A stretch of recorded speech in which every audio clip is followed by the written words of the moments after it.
There's obviously been a lot said, a lot written, a lot discussed over Bill 96. Much of it just recently, of course, the Dawson College situation. But you know what? In reading an open letter that was sent out today, this may be the most alarming thing of all, and it's not even been, at least not to my recollection, discussed whatsoever.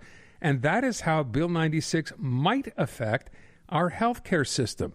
Now, more than 500 physicians and health and social services professionals and over 30 groups involved in the network have sent an open letter to try to get the government to understand how serious this may affect the network. Let's try to find out more. On the line right now is Dick Menzies. He is Director of Respiratory Epidemiology at the Montreal Chest Institute. You are the signatories, or one of the signatories to the letter. Mr. Menzies, thanks for the time this afternoon. Can we start by just a general overview here of why the concern? Sure. So, the concern is basically that, we feel in healthcare that people really need to understand. They need to be able to communicate well with their doctors and nurses. They need to understand what's going on. And so we feel that,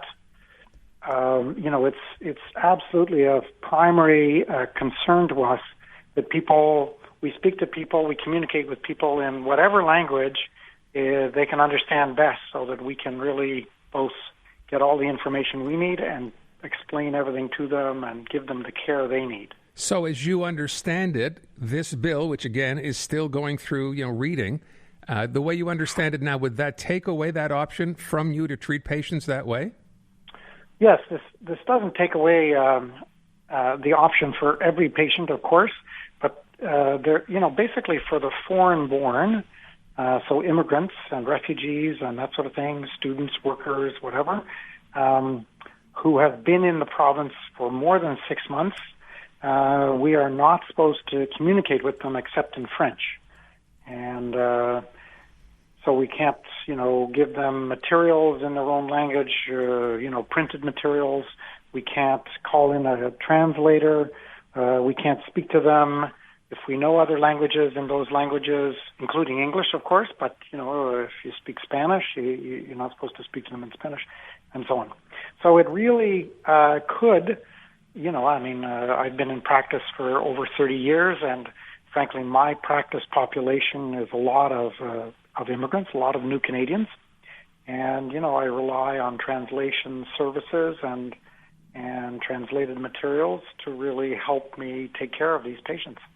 Well, we're sitting here looking at each other going, I can't believe he just said that. No, I can't believe it. And I would think that language would be the last thing on anybody's mind in a crucial moment where they're just requiring health care. Are you imagining this being enforced, Dr. Menzies? And I don't mean that you're making it up that it's imagined, but how would it actually be enforced? How can you proceed like this? Well, one of the provisions, and again, I'm not like a legal expert, obviously, so I'm kind of reading, more lay summaries myself of the law.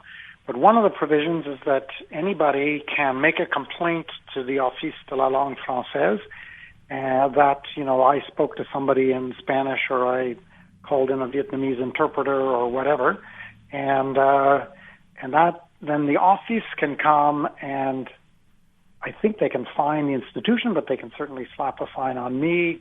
They can seize the health records if I,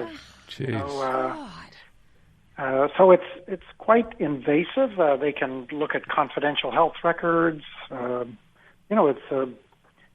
seems to be, really something that's designed to, obviously I don't want to have a complaint from the office, so.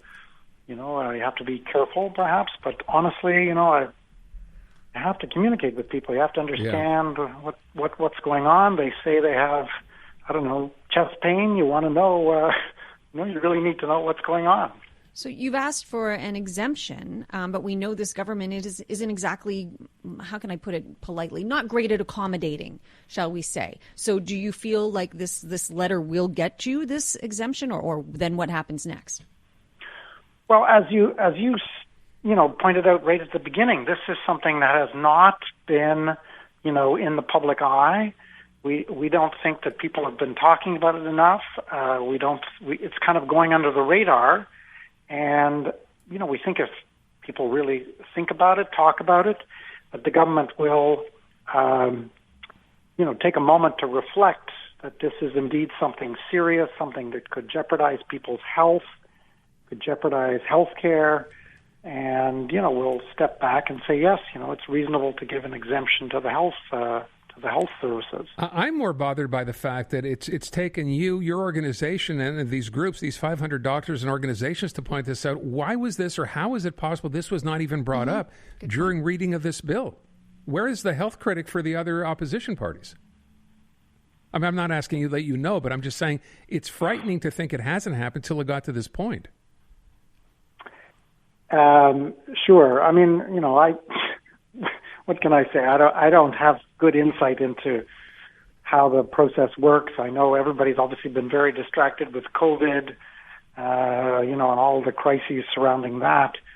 So, maybe people are just not, again, I think this is kind of slipping under the radar. Yeah, agreed. And people aren't really looking at it, and that's why we wrote this letter. That's why we're trying to raise awareness. Really, it's great that you guys have picked up on it, because this needs broad discussion as a society as to what do we value, that people understand, that people are communicated to the best we can. I mean, that's my profession, is making sure people get the care they deserve and that they need. Of course. And that care includes, accurate communication, not just to understand what they're saying to me, but also to explain to them. You can't explain, someone doesn't understand, you're trying to tell them they have cancer. Imagine the anguish and the suffering that you're creating when you can't explain things to them. I'm absolutely stunned here, gobsmacked by this. I asked you what comes next. I think it's fairly safe to assume that the exemption isn't exactly going to be handed over on a silver platter. Human rights to me come into play, so I'm curious: have there been any conversations with human rights lawyers? So to be honest, again, because I'm not a lawyer, I haven't considered that angle. I guess I'm really thinking about it as, what's going to happen to my day-to-day practice weeks from now, months from now. Yeah, and the idea that this is being brought to light now, I mean, that's exactly why we're doing this, right? This is what needs to be done, so people, as Natasha just said, can sit back and say, wait a sec, this is a human right. This is about your health. This is about your life. And now you're going to be forced to explain this in a language you're not familiar with? I mean, it seems completely asinine. My word, not yours. Yeah, yeah. I mean, it's certainly not. It's not good care. It's not good health care. Doesn't seem very humane to me. Really, to insist upon, that people speak a certain language, and they can't. It's not the time to learn. You're sick. It's not the time to start learning a new language. Yeah. So. Go on. Sorry. Yeah. Go ahead. I was just going to say, I feel like it's a good time to remind people that there is an election coming up in October, and I know we're frustrated by our government in general, and we're frustrated by the opposition, but I hope this motivates people more than ever to get out and vote. Well, and certainly to spread the fact that this may actually happen. The way it is right now in this bill, it would happen if no one would speak up. So that's this government. This drum sort of roll has to begin at this point. Dr. Menzies, thanks for the time. I know we kind of asked you some questions that are a bit unfair. I know you're just a signatory here, but I do appreciate you coming on with us and bringing this up, because people need to know. Great. Anyway, thank you for your interest and support. Great. Dick Menzies, who is a director of the Respiratory Epidemiology Unit at the Montreal Chest Institute.